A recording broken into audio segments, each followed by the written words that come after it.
Excellent Leadership Podcast listeners, I love today's episode. We are joined by Melanie Harris, President of Business Operations for the Detroit Pistons. Melanie's story is one of relentless ambition, strategic thinking, and a deep passion for leadership. From setting records at Yale to shaping strategy at Bain & Company, driving global business growth at Nike, and now leading the business side of one of the NBA's most iconic franchises, Melanie has built a career by embracing challenges head-on. In this episode, we'll unpack how she navigates high-stakes leadership, the power of adaptability, and the lessons that have fueled her success across industries. Whether you're in sports, business, or just looking for inspiration from a top executive, this conversation is packed with insights you won't want to miss. Let's dive in. Hi, I'm Chad Biagini, host of the Excellent Leadership Podcast. I'm joined today with Mark Mayleben, my co-host, colleague, and friend, and Melanie Harris, President of Business Operations of the Detroit Pistons. Hey, Chad. Hey, Mark. Thanks for having me. I'm so happy to be here.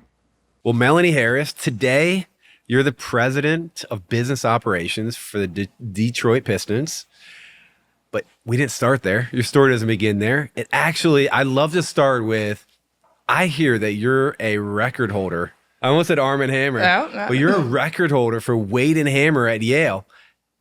Tell us that story. That's true. You do use your arms. There is no hammer There's involved. no real hammer, which I'm not overly familiar with the sport. So there are two versions of the sport. When most people talk about the hammer, they're talking about the outdoor version. So it's a 4-kilogram ball, about 9 pounds on the end of a long wire. So think of a ball and chain.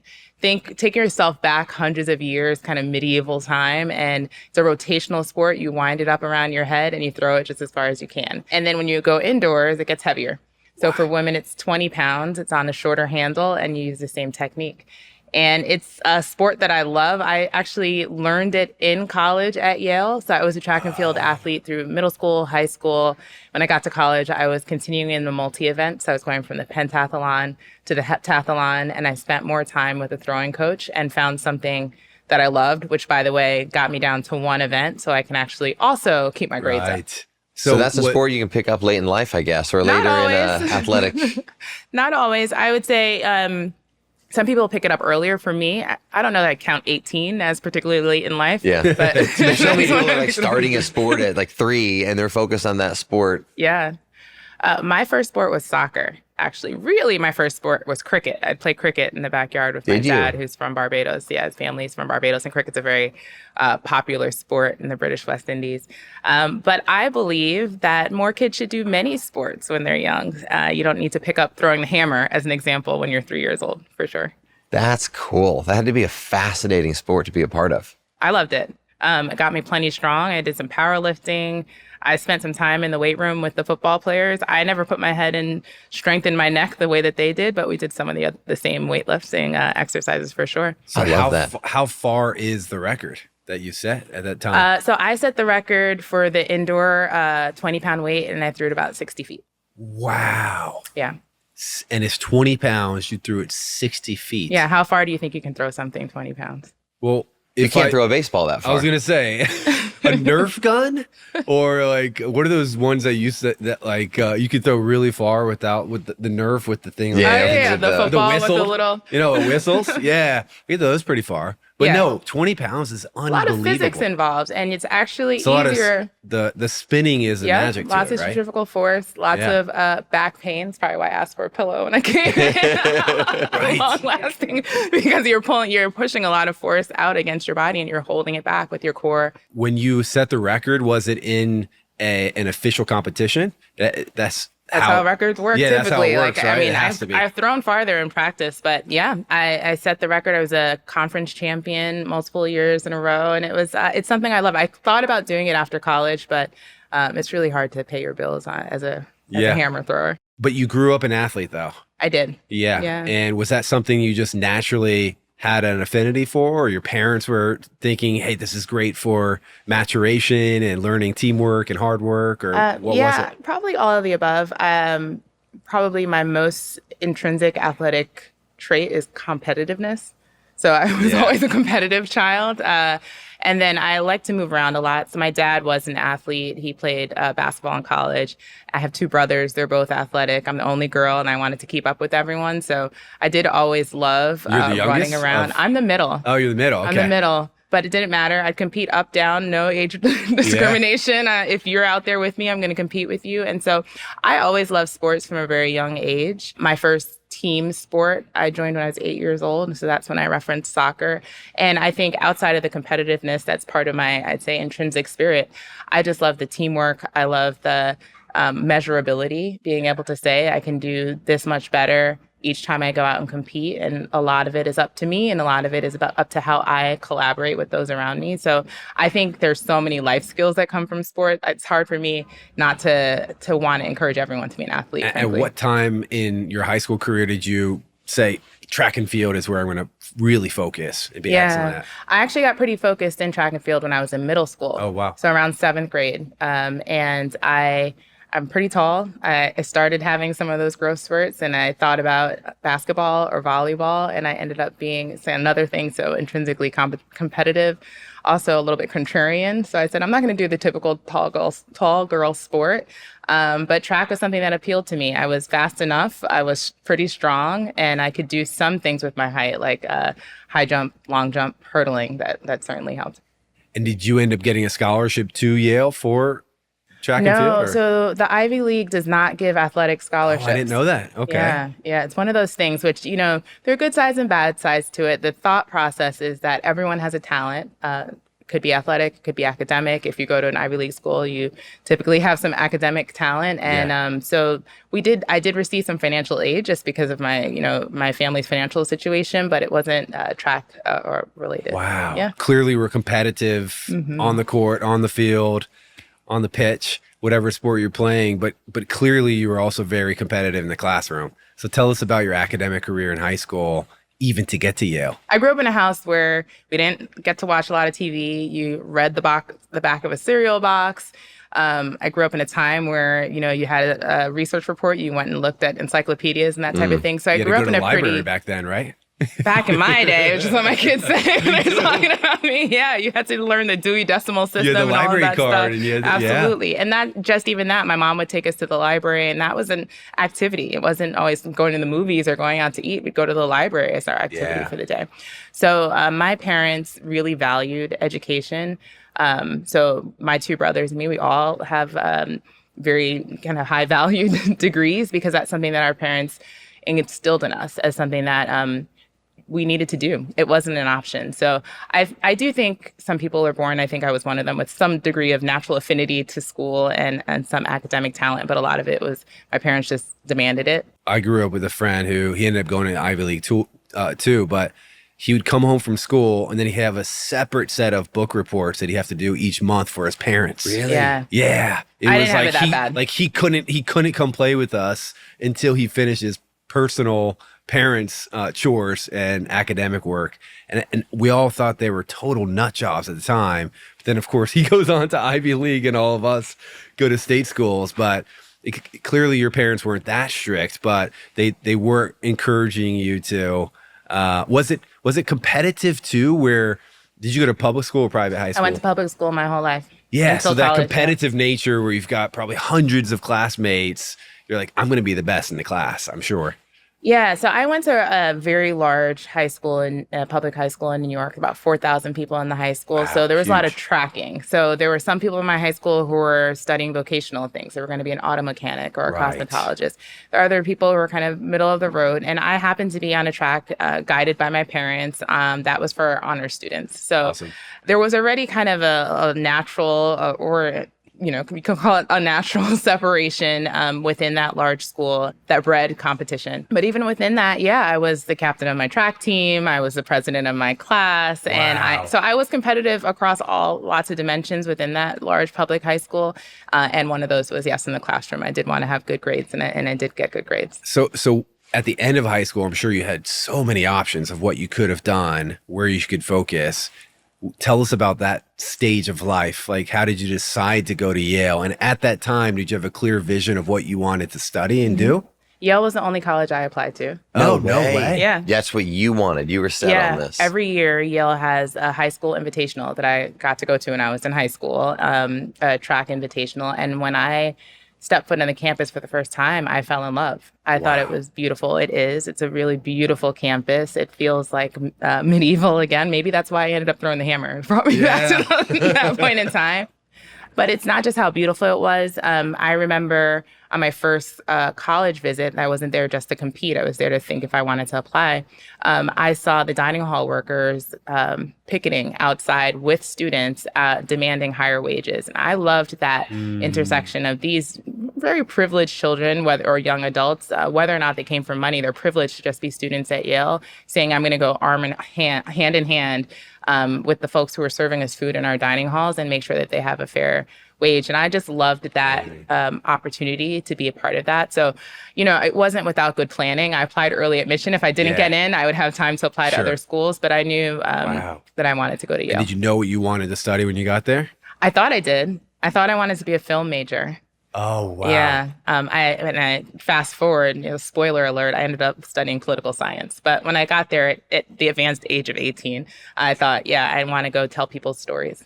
Are you a good storyteller, creative on that side? You tell me. I mean, it was more... I think you hey, I'm playing ignorant here today. I know you are, but no, tell us, were you making films in high school? Did you? I wasn't. I wrote a lot. I still write now. I wanted to tell stories, particularly of people who didn't have the opportunity to tell their own stories.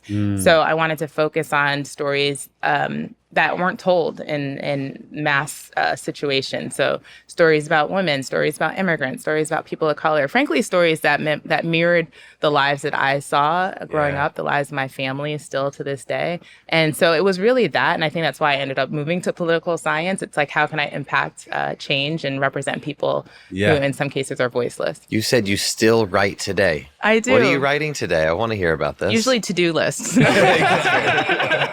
Emails to clients. Very much so. But, I think strategy is about storytelling. And so I joke, most of my writing is in a business setting. I do, when I take some time off, like to write a little bit. Not much. I used to write a lot of poetry, but not much creative writing, some prose though. But I think strategy is about telling a story. It's setting a vision and a path and how to get there, the people who are going to be involved, the outcomes you expect, the same arc that you'd have in a creative storytelling you have in business as well. Yeah, I mean, communication is so important in a senior executive role, and rarely is the CFO, I think, always the best finance person. Often they're a great communicator of the finances and have the other skills, obviously. So how did you transition from Yale into the workforce? What did that look like? Yeah, so my first job was at Abercrombie & Fitch. And I was in store operations. That was my first job after Yale. Actually, while I was in high school, I worked retail. I worked the retail floor. Not at Abercrombie, at a different retailer. And when I got to college, I wasn't quite sure what kind of professional life I was going to have if I wasn't going to be a film producer or writer, that kind of thing. As I said, I studied political science, but I thought for a moment I might be a lawyer. And then I figured out, with respect to lawyers, what they actually do. And it wasn't for me. For a lot of people, it wasn't for me. At the time when I was a senior, the COO of Abercrombie at that time was a Yale alum. And so they recruited on campus. And I thought, well, I love retail, or I know retail. I didn't know I loved retail at that time. And so I'll give it a try. And so I moved out to Columbus, Ohio, and I spent a bit of time at Abercrombie in the corporate office. And what I realized, I said I knew I love retail. I didn't know that. I realized that I loved consumers. And I find it now in sports. I love fans. I love centering those who want to take part in what we can create as business leaders. And so it was Abercrombie for a while. And then I moved back to New York, where I'm from. I worked for Macy's. I made their private label men's sportswear. And I had a mentor who recommended I consider business school.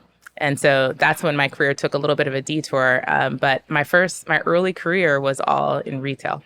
Retail special, you get so close to the consumer. I think either retail or the restaurant industry are two great places to begin a career, because you get an opportunity to talk to customers, to learn customer service, to just see how real life works. Absolutely. And it's not just at the entry level. I mean, I looked up in most cases to my leaders who went into the stores.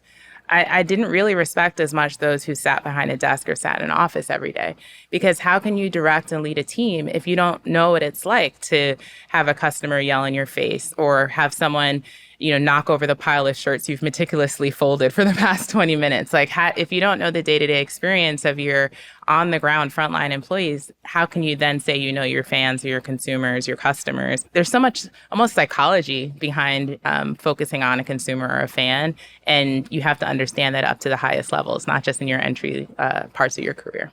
So then business school, what was Harvard Business School like? Scary. Yeah. It was super scary for me. Yale was scary too, by the way, going from this massive public school to a school where it felt like everyone had been primed for that moment. And I think about it now because my kids go to prep school, but I didn't. And so I didn't know. I didn't have those, not just the approach to academics, but the soft skills that one needs to thrive in that environment. And I picked that up at Yale. And then I went back into what I thought was a real world, and I arrived at HBS, and it felt like, and I think actually is the case, that 60% of my classmates had either been strategy consultants or investment bankers.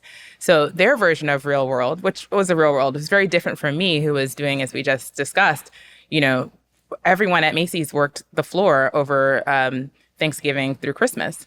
So CEO on down. So, it was a very different experience. Really? Yeah. I mean, not every day, but it was part of the culture that you wanted to get out there and see what it was like on the floor during the busiest retail moment. And that was very different from, 20-somethings who I was coming into the classroom with, who had spent all their time in the proverbial ivory tower. And I was, frankly, $500 per diem budgets, eating wherever they want to eat, first class flights around the world at 23. All of that. Very different from what my life experience was up to that point. And so I found it intimidating. I thought I'd gotten to a point where I understood how to be a quote unquote real adult. And then I went into classrooms with people who were my age mate peers who had different life experiences. On top of that, HBS, your first year is taught, and frankly, the whole program is taught with the Socratic method. So that means you never knew if you were going to get cold called. You had to have read all your casework and prepared across many different dynamics or very different subjects. And you also want to have fun, right? You're still young, so you also went out to bars and stuff like that. So I had to learn a lot about just time management, making sure I was ready to be able to answer any question. And so it was intimidating my first year, or probably not, first part of the first year, until I realized that I was just as good, just as smart. I had a lot to add that, frankly, all those folks who did work in an ivory tower didn't quite get. I could talk about global manufacturing. I could talk about customer service in a way that they couldn't. And having those opportunities built up my confidence for sure. So it sounds like at a moment there, you had some level of imposter syndrome. Mm-hmm. A lot of us get that at times. Sure. How does one talk themselves out of or conquer imposter syndrome? Something I tell my kids, and this is what I tell myself, I don't feel it so much anymore, but early in my career when I did, the only thing I know I can do better than anyone else is to be myself. Imposter syndrome often comes because you are becoming an imposter. If you're trying to fit in by being someone else, mimicking someone else's path to success or someone else's behavior, I would always feel uncomfortable doing that. And so I found that when I got to Yale, I felt like I had to dress a certain way or speak a certain way, which was dissimilar from how I had been successful before. And same thing when I got to HBS, I felt like I had to try to speak a different way or dress a certain way, which was more similar to the consultants and bankers than was similar to someone who worked in retail and had a massive afro and red lipstick and all that kind of stuff. I felt like I had to tone down who I was. And once I stopped doing that, the confidence shot right up. And so you went into management consulting after that, though. Yeah, after all of that, yeah. Something about those classmates where you said, I want to go learn that. What made you make that decision? And tell us about management consulting. Are the interviews what they say they are? Did you have to estimate how many golf balls could fill up a skyscraper, anything along those lines? Something like that. I don't think it was golf balls. Part of it, going back to my early days as an athlete, I am competitive. And part of it was once I got past the imposter syndrome and realized I was just as smart, in some cases smarter than some of the former consultants, I said, well, let me see if I could do this. And I tried out, essentially like you do. You try it for a team. I went through the interview process over the summer. So I was a summer intern first. What did that look like? What did the interview process entail? Intense. So, I prepared like I do for everything else. I reached out to both people in my year and second year students to ask them to do case prep. So you kind of jokingly said, how do you estimate how many golf balls are in a jar or whatever it is? But part of the prep was learning how to problem solve in a particular way, knowing that you can get a question about anything. It could be the auto industry, it could be semiconductors, and you have to structure a problem and answer a question without a lot of information. That's a learned skill. It doesn't mean that you're brilliant. It just means that you learned a way to think about things and problem solve. So I spent a lot of time in preparation. And then the interview process was just that. It was getting a problem that's quite nebulous and figuring out how to structure it. And so several rounds, first on campus, then at the location of the different firms. And part of it was being able to demonstrate how you think, and part of it is being human, right? Like, is this a person, demonstrating that you're a person that can go in front of a senior client who might be 10 or 20 or 30 years older than you and hold your own? And what about management consultant in general, though, resonated with you? Because I'm sure you could have easily gone back to Macy's or another retailer or a sportswear giant. Why management consulting? Yeah, when I applied to business school, I wrote my essays about going to be a retail CEO. So I didn't come in thinking that I was to the point I could go back to retail, to Macy's otherwise. And on top of that, while I was doing my summer internship interviews within management consulting, I also did that within retail. And so I had a fallback. And just to add a cherry on top, I did a 6-week internship at Hermes before my Bain summer started, because I was like, just in case. I've done specialty retail, I've done department stores, I'll do luxury. So there was all of this like contingency planning. So I can't say that I was 100% sure that I wanted to do management consulting. But when I got to the Bain New York office for my summer, a couple of things really resonated with me. I had a chance to work with a diverse group of really strong leaders on my summer team. Who inspired me. They inspired me in the way that they worked and approached problems, but also the way that they treated others, myself included. I got to work with a summer class of people that were really fun, that I felt like I could hang out with, and that was important too. I figured if I'm going to spend a lot of time doing this for a career, I want to be able to have fun and do it with people that I like. And then I just thought I was good at it, honestly. And it's interesting because I thought I was good at it over the summer. I did a consumer packaged goods case. I could draw on a professional experience that I had prior to coming to business school. I cracked the case, so to speak, for the summer. I had a good end of summer presentation.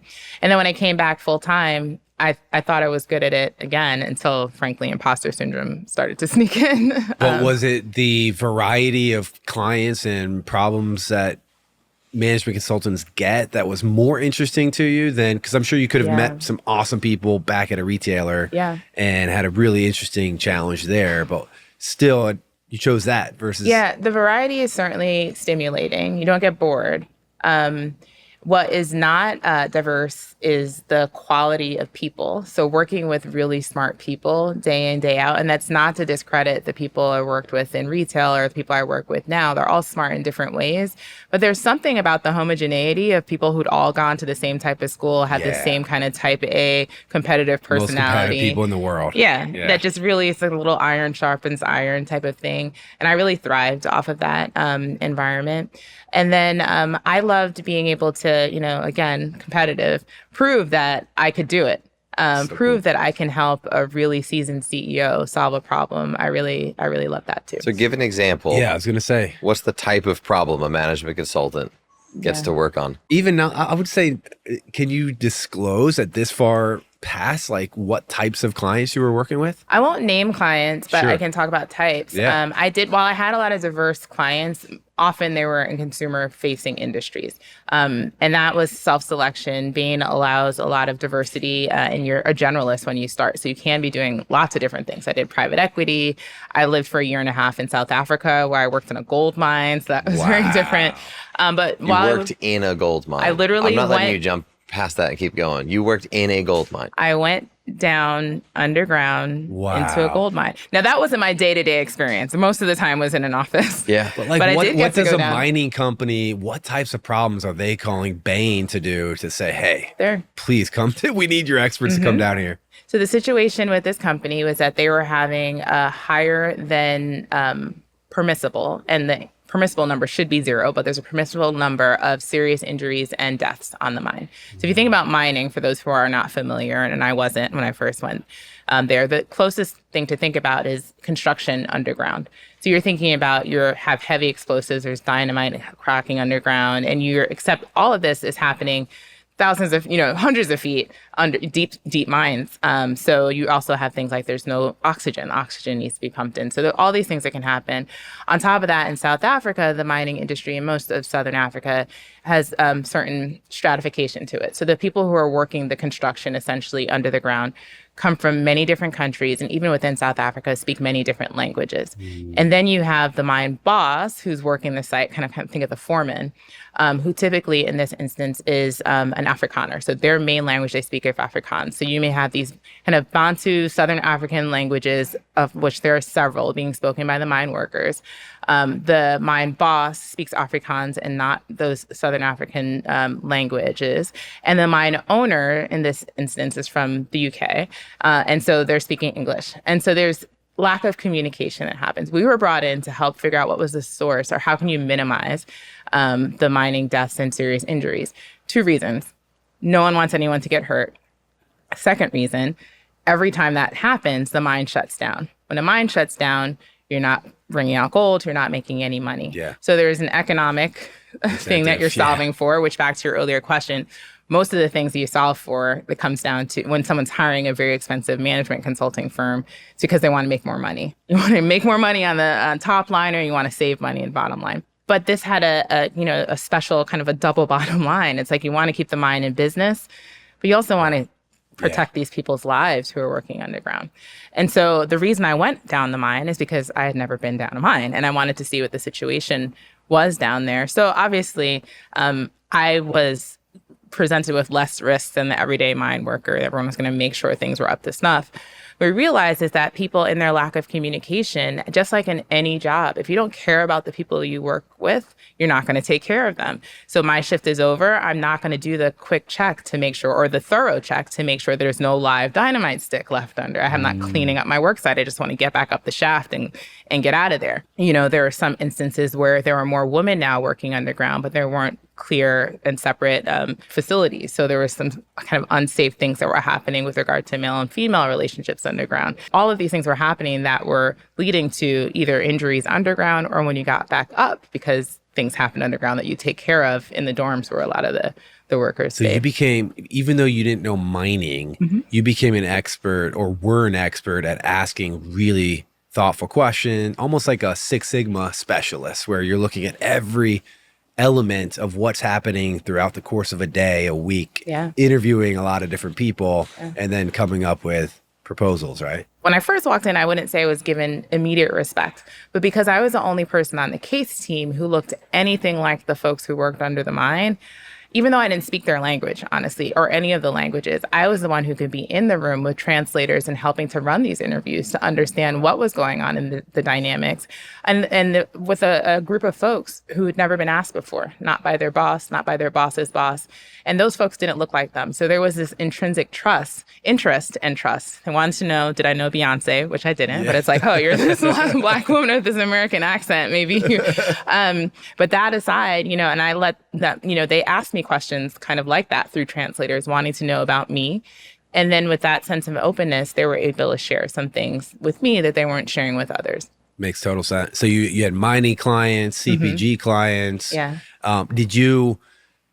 Who, in that case, mining, you mentioned, is the owner, who's a key stakeholder in hiring you. Oftentimes, was it CEOs at that level bringing you in? CEOs or department leaders. Yeah. So another case I had was for a retail bank who was trying to navigate the evolution of folks away from branches. What do you do when you have this expansive branch network and people aren't using banks in the same way that they were when they inherited all or built up all of this real estate? And so thinking about, I like that example because people don't think of banking as a place where you're thinking about consumers that much, but trying to understand who your different consumer segments are, or bank segments are. It's the young person who wants to open their bank account for the first time. It's a small business owner who has to drop off cash and that kind of deposit. It's the older person who's looking for advice on retirement. And then it's just the everyday person who wants to do a standard transaction. Which of those transactions can happen online, at an ATM? You need to go into a branch when you might want to call someone. And that's a basic, consumer segmentation or customer segmentation that a traditional CPG or retail company would do. Taking that and bringing it into the banking industry, to me, is one of the greatest things about management consulting, is that you can take different things, insights from different industries, and apply them to others. Did you fall in love with any particular role or industry when you were doing all these different things at Bain, where you're like, okay, I think I actually know post-Bain what I want to do? And some people say at Bain for their entire career. So tell us about that decision criteria. I went through a couple of phases. Early, so summer was fantastic. I came back full time and I was like, okay, I'm just going to make it through maybe 2 years. It was a little bit different. Your summer, you're being wooed. It's a two-way relationship. You're trying to prove to yourself as an intern that I can do this. And the firm is trying to recruit you, essentially. Yeah. Once you're in, it's, all bets are off. Not to say we weren't being well taken care of. The leverage has shifted a little bit. Absolutely. So I felt like I was struggling just to stay above water. And I had to learn when it was okay to ask for help, when it was okay to show a little bit of weakness. And I didn't think I was going to make it through my first 2 years. I went back to the leaning into what I knew only I can do. I knew I was good at building relationships. I knew I was going to be more the person who, you're junior, you're building models. You might be calling and doing, primary research and that type of thing. I could see the light at the end of the rainbow. If I could just get into more client situations where I am out there trying to figure out what the problem is, not just solving the base level analytics, then I would thrive. I didn't think I was going to make it through that kind of entry level phase.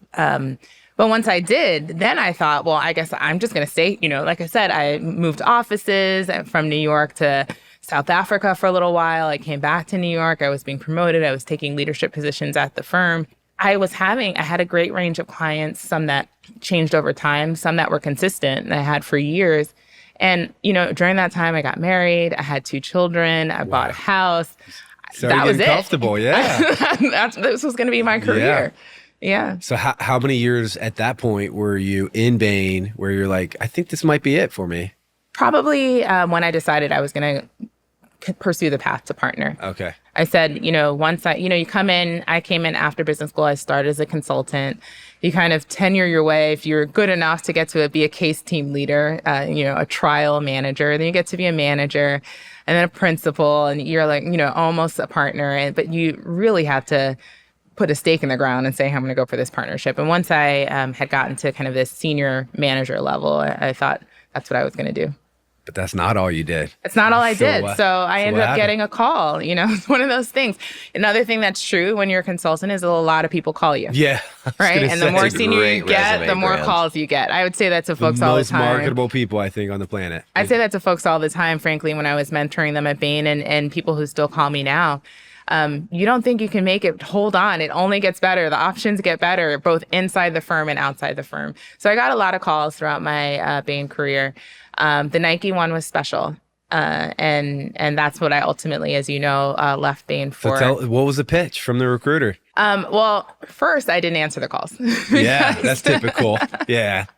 We get that. You got that. I was going to say, I was going to make a bad joke. I can be elusive. And you felt that. Yeah. And answer the calls. That's kind of every candidate's like, guys, I'm not looking. We're like, yeah, we know you ignored the first 3 emails. Similar situation. You all are good at what you do. You find someone who knows the person personally. And so I finally, okay, I'll take this call. And I'm glad I did. But at first I didn't take the call. Being Nike helped. Yale is not a Nike school now, but it was when I was competing. So I actually still to this day, decades later, have my Yale track and field backpack with the swoosh on it. Oh, that's cool. But, I'm a New Yorker. So there's Nike's important around the world, but there are some cities where there's an entrenched culture and a sneaker culture. So as someone who always loves sports, who's an athlete myself, who love fashion and retail, Nike was right at that sweet spot. And on top of that, just such a big influencer of culture and storytelling, which is something that I always loved, back to thinking I was going to be a film major. Everything for you. So it was one of those things where I was like, okay, this is the perfect storm of of things that I would ever care about doing, I guess I should take this call. The one thing that was imperfect for me as a New Yorker, married to a New Yorker with a full family of New Yorkers, was that Nike's world headquarters is right outside of Portland, Oregon, where I had never been. And that's a big challenge. That was a big challenge. What are kids' ages at that point? When I went to Nike, my children were 4 and 6. So they were young enough to be flexible without too strong of an opinion about where they were going. There's a good timing if you were going to do that at that age. Absolutely. So what was that role originally? So it was to lead global strategy for Nike Inc. So when I joined Nike, I was reporting into the CFO. Strategy at that time reported into finance, which I have lots of thoughts about. And I think companies make different decisions on where strategy sits. That was Andy at that point? That was Andy Campion. Yeah, shout out to Andy. Shout out to Andy. And if you know Andy as you do, talk about persistence. So there was a recruiter who called, and then Andy called. Oh, he's a good sales guy, isn't Absolutely. he? Yeah, he's one of the best. It's one of these, you schedule a 30-minute call and we're on for 2 hours, and that type of thing. That's classic Andy too. He's a good storyteller, actually. He really is. Really good storyteller. So that probably resonated. Yeah, it helps. We had an almost instant connection. We have similar, although we're very different. If you looked at us, Black woman, white man, he's from the West Coast, I'm from the East Coast, but we had a lot in common in terms of our upbringing, our, not coming from exorbitant means, having hardworking family that really believed in us and pushed us to do the best that we can, not to believe that where we came from had to be where we go. So we connected on a lot of things personally, being a great frankly. mother versus being a great father. Yeah, totally. Amazing. Our sons have the same name. So, really cool. Yeah. That's fantastic. So we had a lot of just personal things in common. And I thought he is very smart too. So even in our conversations before I came, I felt like he was someone who can push me. And so I came and I worked for Andy as the head of global strategy for Nike. And that meant I had largely the centralized strategy team that focused on what the CEO's biggest ambitions were. And the CEO at the time was Mark Parker, legend. And so I had an opportunity when I came out to Portland. So Andy and I were talking, over, I think at that time it might have been Skype. I don't remember what it was. It was pre-Zoom. Yeah. It was pre-pandemic. Do you remember when Skype existed? They had such a market opportunity. Yeah. So, we had just met over phone and over video. And I came out and spent a day. He said, come out and spend a day in Portland, meet with the executive team. And I met with everyone across the executive leadership team.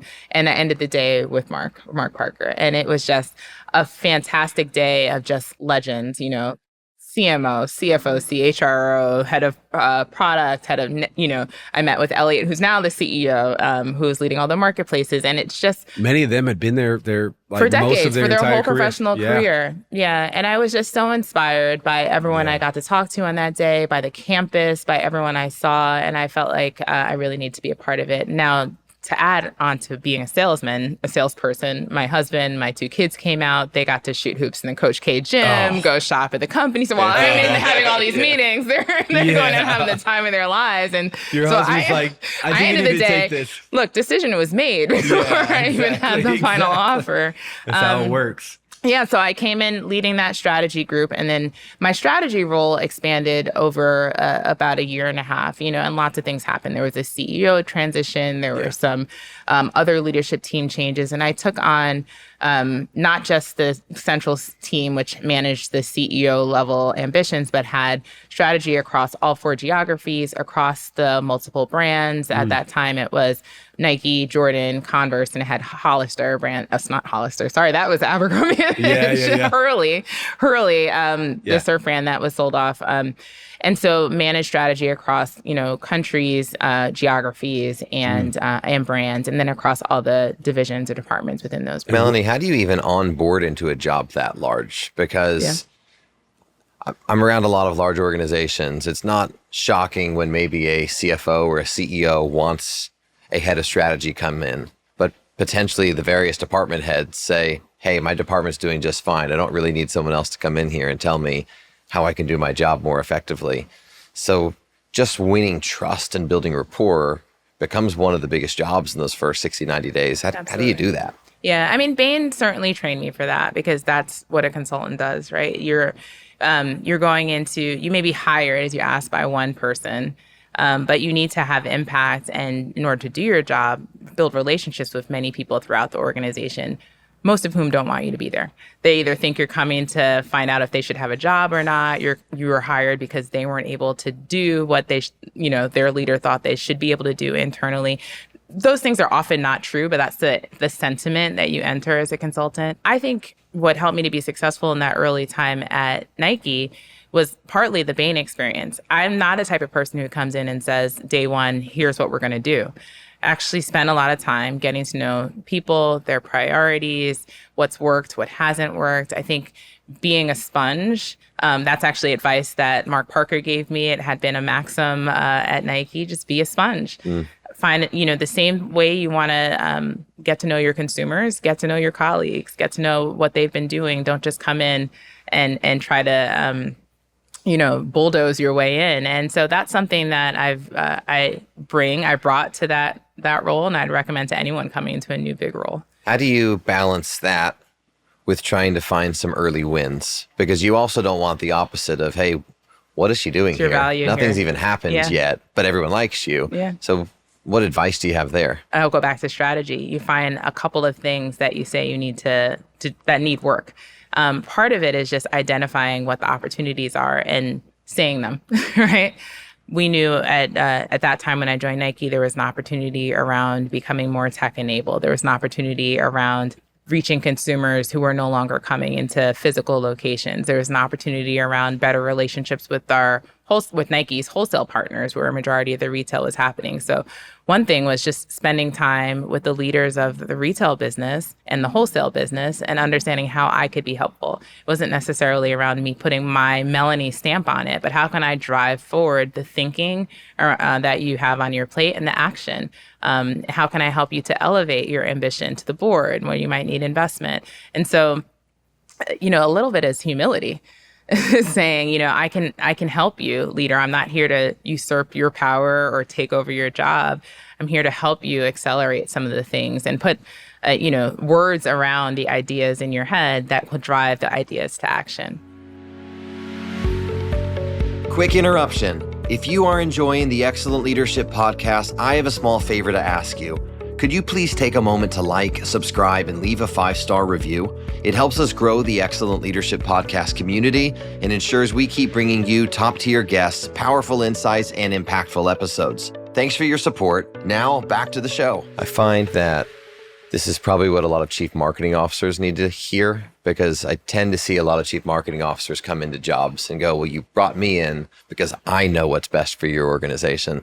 And then it ends up being a high turnover job, right? Sometimes you create fires that weren't necessary. You burn bridges with people internally. And yes, you might have been brought on for your ideas, but it doesn't mean the company was performing miserably for 70 years prior when they get there. So that's really great advice. You continue to climb the ladder at Nike. I wore Jordans for you today. Thank just you, so and you I'm know. not wearing my Jordans You might not today. see them on camera from where I'm sitting, but I did wear these for you. Eventually, you moved into the Jordan business unit. Yeah, which I described at the time, and I still think about as a dream job. It was a dream job for me when I took it. I think it's a dream job for anyone who can get it. And so when I came to Nike, one of the things I said was, well, I'll take a step back. One of the things I learned early in my career is that I like to make money. So not just for that's not like rocket science, not for myself personally, although that part is nice too. It's a good outcome. But I am more energized by revenue generation than expense management, right? It's just the operation that I enjoy in workplaces. And why would I ever leave a place where what I do drives revenue for the company to go do something where I might be seen as an expense line item? And so that was my challenge to Andy, to the team that was offering me this role. And so there were two things. One was the belief and the commitment that strategy at Nike would not just be about building decks or creating board presentations, that it would actually be about driving business forward, and that I would be on a path to managing and owning my own P&L. Because I said what I wanted to do is make sure that I had measurable results that were indisputable, that someone can't say, well, you own top to bottom. Yeah. And it wouldn't just be like, oh, well, Melanie had, to your question, like, what is she doing here? She had a nice idea. She can put a good deck together. She could pitch the board on my behalf. Those are all great things. But I wanted to be able to say I could drive X billion dollars of revenue. Along the way, there were a couple of different opportunities offered to me across the business, across the Nike Inc. business. When the opportunity came up to be the general manager to lead the Jordan business in North America, that was one that absolutely felt like a dream. Like I said, I grew up as a kid in New York who loved sneakers, who loved Jordan as a brand, but loved Jordan as a man too. You know, this is a touchy situation to be in right now as the president of the Pistons, given the historic relationship between the Pistons and the Bulls. But I think anyone who grew up in that period of time when I did, and I think we all did, and saw that man play, Absolutely it was just amazing. hard not to be, you know, jaw dropped, just in awe. Yeah. And not only of his ability on the court, certainly at that time, but as we all matured, his success as a business leader and a cultural icon. And so the opportunity to work not only for and with that man that, you know, who many will call the GOAT, but to also have an opportunity to lead a brand that had become so iconic, that still is, that means so much to so many people beyond that man. I mean, that's what so many people aspire to. They aspire to the level of, you know, being able to drive a Ford and not necessarily think about Henry Ford, but thinking about something that had transcended the creator of that brand to just become a brand in of itself. And that's what Jordan Brand became. Now, obviously, the founder, the icon is alive and a big part of that brand, but to have created something that transcends a human was a dream. And then on top of that, you know, being able to do that as a woman, you know, was something that I, you know, raising a little girl myself was so meaningful to me as well. But you're a problem solver. So if it was all of that, that would have been amazing. But what was going on in the business itself where you're like, that's an interesting challenge that I can put my hands to? Yeah, well, I love growth. And so we had the opportunity to think about how to bring the Jordan brand from being, you know, just a style of shoe and a whole portfolio of Nike Inc. shoes to being something that truly is a brand that is about not just the high heat sneaker launches, but is about true consumer connection and true events and marketing and sport activations. And we created, you know, tournaments, and we did street ball, and we had all of these things that became really cultural, iconic moments that define a brand, not just a product that you're selling. And so to me, that was a huge opportunity and challenge to say, back to this point of building something that's transcendent. How do you take something from just an item to being part of a brand? And we were able to do that for sure. So strategically, how do you do that for such a massive brand? What is $3-4 billion at the time? More than that. More than that. How do you take that size of a Titanic, a huge ship, and steer it one way or another? Especially you're mentioning, like, you're creating tournaments. Like, that seems very micro, but it impacts the rest of the business. So is that how you guys think about, hey, if we focus on this segment of our consumer, it'll have a cascading effect to the business at large? Yeah. There's something that's true about Jordan Brand. It's true about Nike too. It always comes back to sport and the athlete. And people may get confused about that, particularly with a brand like Jordan, which has such a streetwear element, and people wear it more off the court than they do on the court. So part of it is just going back to the core and recognizing that the brand started with someone who's a phenomenal athlete. And if it were not for his athletic performance, the brand would not exist. And so when you go back to why do you build tournaments and have street ball and all of that, you always need to go back to what's the root of the brand. And it is about performance, whether it's how you feel and perform on the court or how you feel and look and can perform off the court just because you have a certain amount of swag because you have your... Did you see how Chad looked when he was trying to show off his jersey? Right? Like you sit up a little straighter, you feel a little cooler. Even though I wore a lot of Jordans, I had aged out of the, the target core customer. Right, because their demo's probably 40s, it's pretty young. Right? Well, I mean, their core consumer has been, they're now aging into their 40s, so right? those of us who watched him play are in our 40s or above. And so one thing you have to do is make sure the brand remains relevant.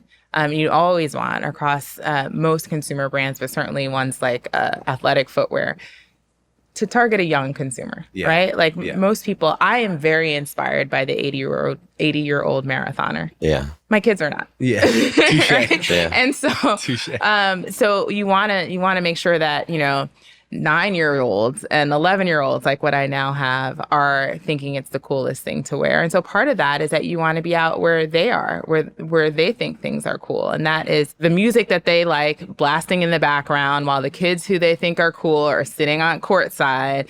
And those kids are 16 and 18, and they're watching 18-year-olds play basketball. That's what you want to be around to maintain kind of a brand's coolness and youth. And so that's part of it. In building the brand. Part of it too is building connectivity, which we have such a great opportunity to do. It's just how people connect across the world today. Like you can watch something in Tokyo or in Paris, and it will resonate with someone in Harlem or in Watts. Like there's such an opportunity with how people communicate over social media and beyond to connect kids from around the world. And so that was another thing. While I was accountable for the North America business, which is most of the global business, we spent a lot of time thinking about the intersectionality between different countries, different cities, kids around the world, and how they inspire each other as a way to grow the brand. Tell us a little bit about what you guys did in Paris. I thought it was with high school athletes. Yeah, it was really great. So we thought about what the Olympic moment could mean for Jordan Brand. And it culminated in Paris, but it started in cities around the world. So I mentioned street ball tournaments, and we did one-on-one tournaments in New York and Chicago and Los Angeles. And we found the best boy and girl, high school, young adults who were going to represent in Paris and come together. And that happened, the best from Tokyo, the best from London, the best from Paris, all came together during the Olympics. And it was centered around, where could this kid find access and comfort? It wasn't going to be on Champs-Elysees. It wasn't going to be at the Eiffel Tower. It was going to be in this district that was really accessible to these kids. And so they couldn't have access to go to the Olympics, but they got a chance to come to Paris. We brought the best baller from each of these cities around the world together to compete in Paris during the Olympics time. You have to get to dinner. I so do. We're going to have to do round 2 of this at some point. Yeah. Tell us why you joined the Pistons and just briefly about that role. And then we've got 7 questions we ask everybody, but start with, you left a great job for a new great job. I left, that's just it. I left a great job for a fantastic dream job. And it's not like when I was a little girl, I said, what I want to do is to be president of business operations at the Pistons. Frankly, I wouldn't have had those words. I didn't know what that job was or that it existed. But you asked and you said that I love growth and I love challenge, and I love those things. The Pistons, for me, and I hope for everyone, it's an iconic brand. Obviously, the product is basketball, but sitting on top of it is a brand that I believe resonates with so many and can resonate with so many more. And we think about what the Pistons stands for as a basketball team, as an organization, and what it stands for in the city, which I was going to correct how you said Detroit. You need to add a couple E's. I need to say Detroit. I said Detroit. I was like, I don't think that's accurate, but I'm glad you did Detroit. But it's a city that at its heart and soul is about hard work, determination, and connectivity. Doesn't matter where you came from. It's a city of immigrants, whether you came from the southern United States, whether you came from countries around the world to work the auto manufacturing line. It's a city where, as long as you really have grit within you, you can become something. And that is what our team is about. And the chance to lead and be part of the resurgence of this fantastic, historic brand that has a team that's won more NBA championships than most other teams in the league, that's been around since the start of the league, that had such history, so many fantastic stars. And then right now, such a young roster of fantastic, best-in-class basketball players surrounded by great leaders on basketball and business sides of the operation. It's absolutely, a challenge to figure out how to tell that story to the rest of the country and the rest of the world, but also an opportunity. And it's up from here. So I love being part of that growth. Yeah, well, we can't wait to follow and watch this story. And we'll get you back on here after you've had some more time to settle in to tell us what you've been doing and how things are changed. But 7-question blitz, 7 questions we ask everybody. And the first one that I have for you is, what sporting event have you never been to that you would love to attend? Never been to a World Cup, so I've had a chance to do Olympics, U.S. Open, lots of NBA, all-star championships. I've never been to a World Cup. So anyone who wants to bring me out to 2026 while it's here in the North America, in the U.S. and Canada, I'd be happy to go to a game. Yeah, good call. Good shout out. All right. What 3 people, living or historical, would you want to spend a day golfing with? I would say MJ. I'd love to play with him, but he's really good and I'm not very good with Justin the time. I'd say Barack Obama too. I think he's also, I'm sure, quite good, but might be a little more casual and less competitive, maybe slightly less competitive. And what would a third one be? Maybe you. Can we go? I like that. I should have asked the question. I should have asked it. I feel so left out right now. You can take 4 people. 4 people. 4 people. Are you good at golf, Melanie? Are you pretty good at golf? You know what gets in my way? Time.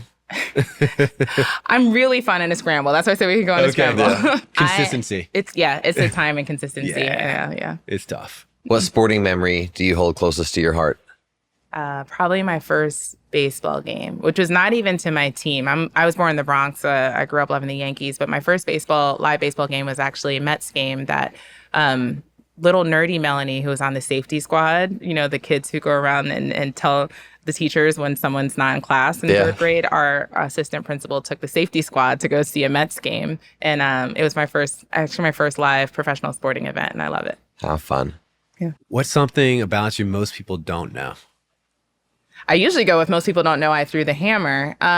Most people don't know that I am naturally quite introverted.